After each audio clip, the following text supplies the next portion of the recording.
Hello बच्चों, नमस्कार। तो आज के इस वीडियो लेक्चर में हम सत्र 2020-21 में होने वाली परीक्षा के पैटर्न यानी बीएससी फर्स्ट ईयर के विद्यार्थियों के लिए परीक्षा का पैटर्न, पेपर का पैटर्न को समझेंगे। तो बीएससी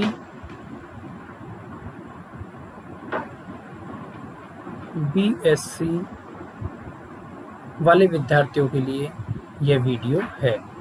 तो आज के इस वीडियो में हम केवल बीएससी पार्ट फर्स्ट यानी BSc first year part first यानी केवल बीएससी फर्स्ट ईयर के स्टूडेंटों के लिए है। तो सबसे पहले विद्यार्थियों हम पेपर का पैटर्न समझेंगे कि पेपर का पैटर्न किस प्रकार का होगा। तो पहली बात समझने की है पेपर पैटर्न।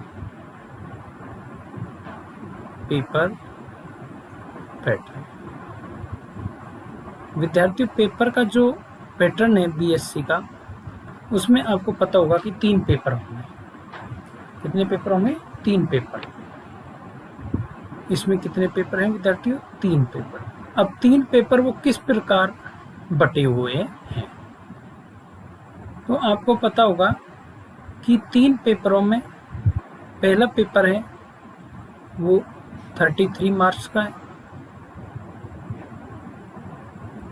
दूसरा पेपर है वो भी 33 मार्क्स का होगा,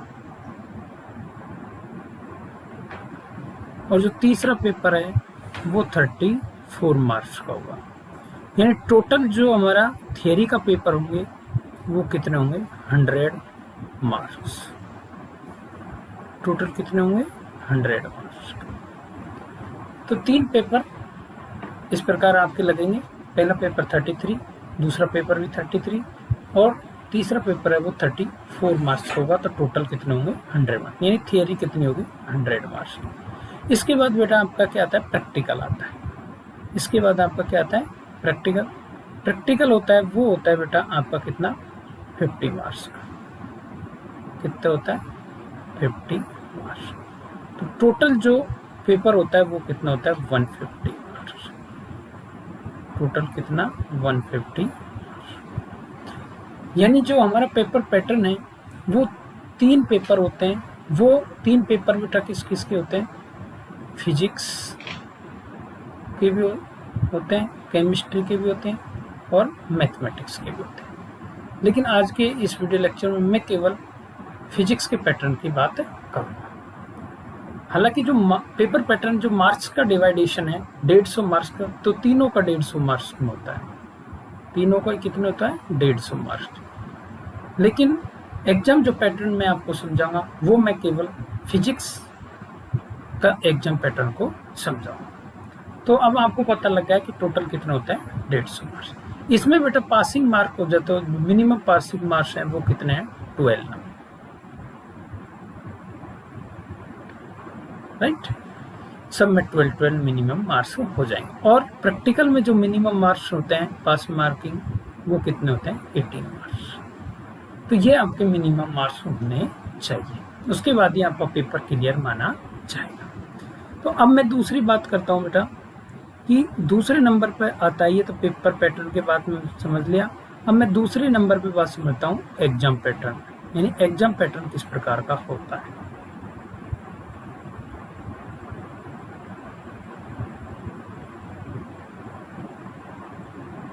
एग्जाम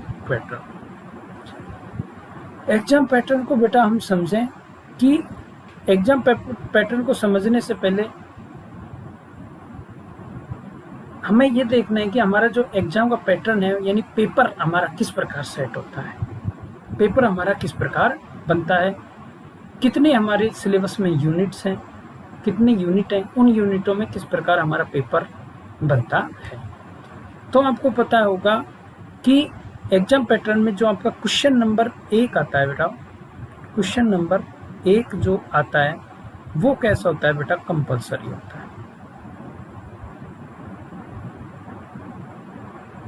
क्वेश्चन नंबर 1 क्या होता है, कंपल्सरी। अब क्वेश्चन नंबर 1 में क्या होता है बेटा, 6 पार्ट आते हैं, जैसे ए, बी, सी, डी, ई और एफ। ये 6 पार्ट बेटा आपको कंप्लीटली करने होते हैं। 6 पार्ट पूरे क्या करने पड़ेंगे, अटेम्प्ट करने पड़ेंगे।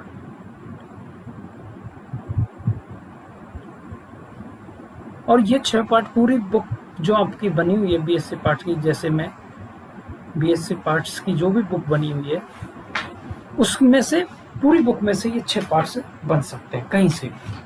और इनके जो आंसर हैं वो लगभग हाफ पेज में, यानी 5 to 7 लाइन्स में देना होता है।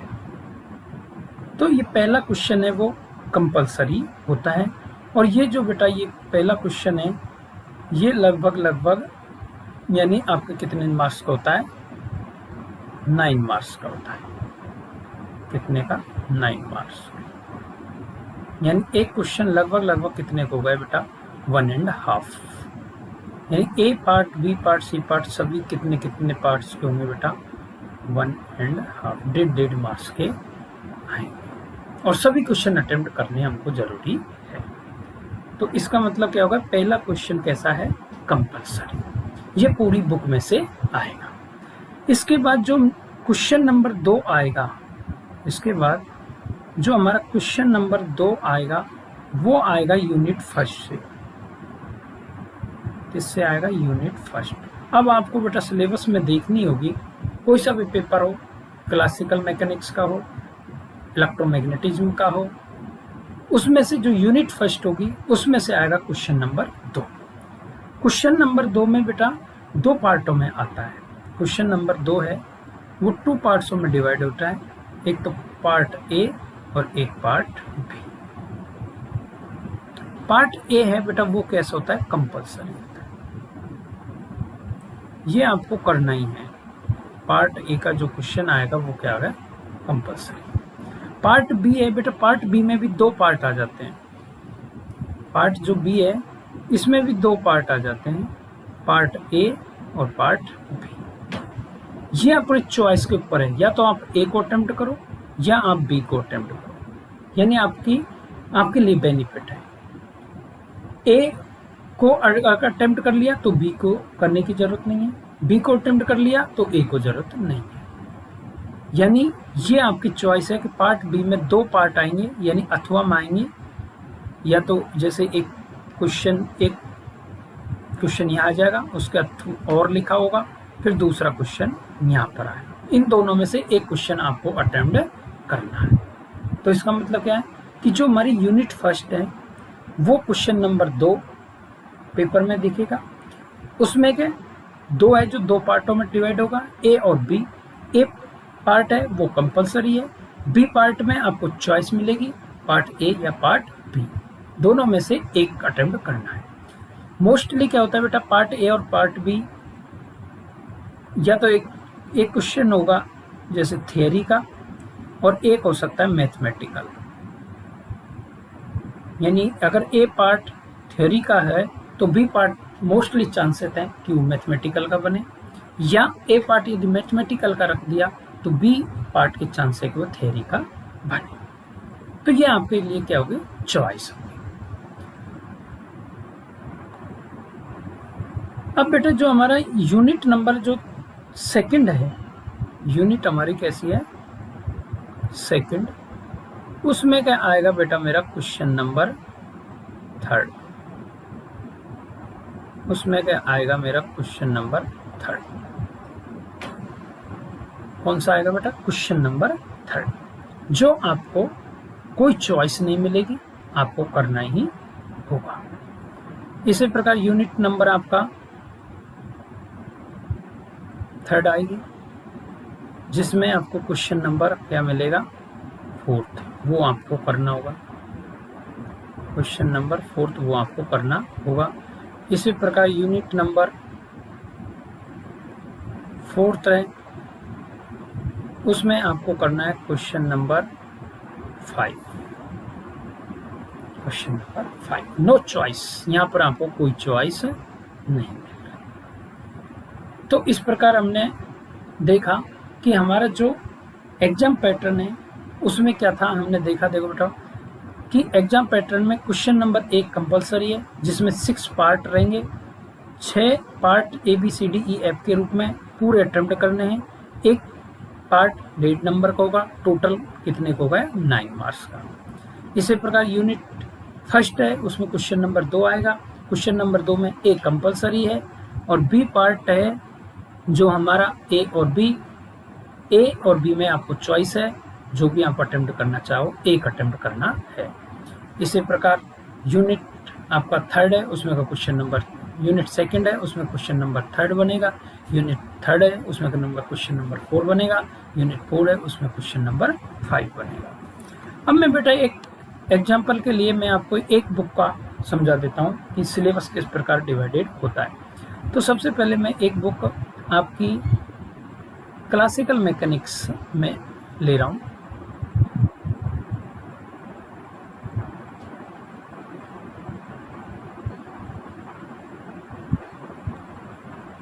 क्लासिकल मैकेनिक्स आपकी मैंने बुक ली।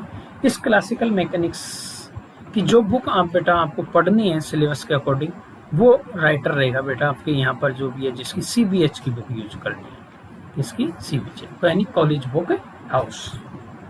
तो मैं क्लासिकल मैकेनिक्स के लिए यूनिट किस प्रकार डिवाइडेड होती है, तो बेटा सबसे पहले मैं यूनिट फर्स्ट की बात करता हूँ। क्लासिकल मैकेनिक्स में मोस्टली थोड़ा बहुत चेंजेस हो सकता है आपके सिलेबस में, लेकिन उसको आप अपनी बुक से मिला लीजिए कि जो यूनिट फर्स्ट है बेटा, जिसमें पहला जो टॉपिक है, जैसे यूनिट फर्स्ट में क्या क्या दिया है, जैसे फ्रेम ऑफ रेफरेंस, पहला टॉपिक आपको दिया हुआ है बेटा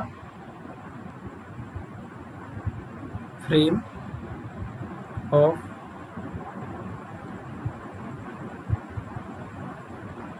ऑफ रेफरेंस। और क्या टॉपिक दिया हुआ है, फ्रेम ऑफ रेफरेंस दिया हुआ है, rotating frame of reference,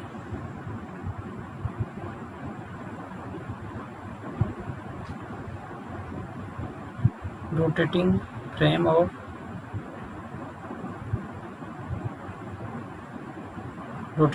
of reference. और जो तीसरा टॉपिक दिया हुआ है बेटा वो दुआ है कंजर्वेटिव फोर्सेज।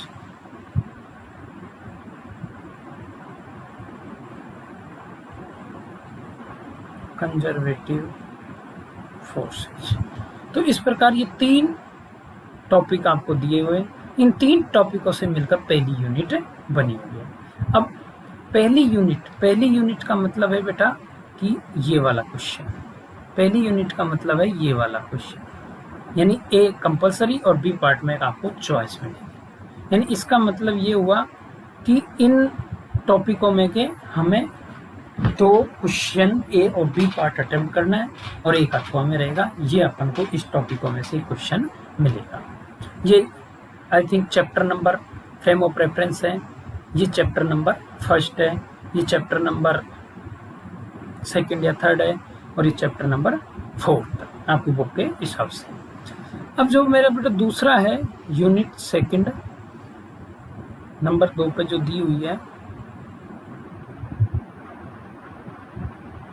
यूनिट सेकंड, जो यूनिट आपको सेकंड दी हुई है, यूनिट सेकंड में जो चैप्टर दिया हुआ बेटा पहला COM यानी सेंटर ऑफ मास, पूरा नाम आप देख लीजिए। COM का मतलब centre of mass and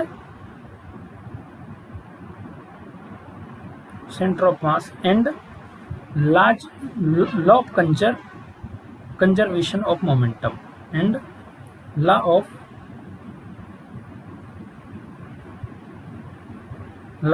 conservation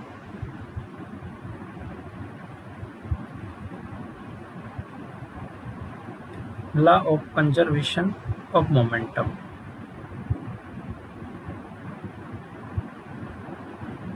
law of conservation of momentum. और जो दूसरा टॉपिक दिया हुआ है वो दिया हुआ बेटा rigid body of motion, rigid body of motion. इस प्रकार इस यूनिट में दो चैप्टर दिए हुए हैं, एक तो centre of mass and law of conservation of momentum and rigid body of motion, ये टॉपिक दिए हुए हैं। इसके हिसाब से यूनिट नंबर कौन सी बनी है बेटा? Unit number 3। अब आपके पास यूनिट 3 आती है, यूनिट 3। यूनिट 3 में जो बेटा टॉपिक दिए हुए हैं, यूनिट 3 में जो टॉपिक दिए हुए हैं वो दिया है, एक तो motion under central forces, motion under central forces, motion under central forces. और जो दूसरा टॉपिक दिया हुआ है बेटा वो दिया हुआ है simple and damped harmonic oscillation, simple and damped harmonic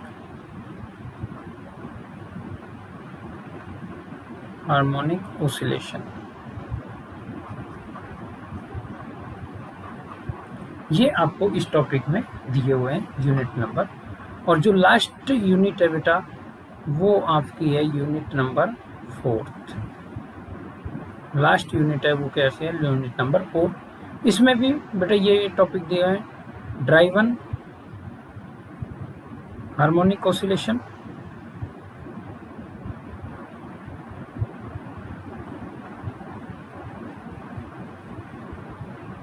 driven harmonic oscillation. और एक टॉपिक ये दिया है coupled harmonic oscillation, coupled harmonic oscillation. इस प्रकार आपकी जो बुक है उसमें लगभग 10 चैप्टर हैं। वो 10 चैप्टर इस प्रकार आपके डिवाइडेड किए। तो वो 10 चैप्टर बेटा किस प्रकार डिवाइडेड किए हैं एक बार देख लीजिए कि ये लगभग चैप्टर नंबर 1, 2, 3, 4, ये यानी 1 से लेकर 4 तक है। चैप्टर नंबर 1 to 4, शायद चैप्टर नंबर 2 हटा दिया गया है तो देख लेना एक बार। 1 to 4 ये है। ये चैप्टर नंबर 5 होगा, ये चैप्टर नंबर 6 होगा, और ये चैप्टर नंबर 7 होगा, ये चैप्टर नंबर 8 होगा, ये चैप्टर नंबर 9 होगा, और ये चैप्टर नंबर 10। इस प्रकार आपकी बुक में 10 चैप्टर दिए हुए हैं और 10 चैप्टरों का डिवाइडेशन यूनिट में इस प्रकार किया गया। तो आपको इसके बारे में एक रफ आइडिया मिल जाएगा और एग्जाम की तैयारी आपको इसी के अनुसार करनी है, क्योंकि हमको पूरी बुक का किस प्रकार हमारा क्वेश्चन पेपर पिछले लास्ट ईयर के पेपरों से बना हुआ है उसका हमें अध्ययन करना भी जरूरी है। तो ये आपके लिए हेल्पफुल रहेगा, आप इसको एक बार जरूर देखें। धन्यवाद।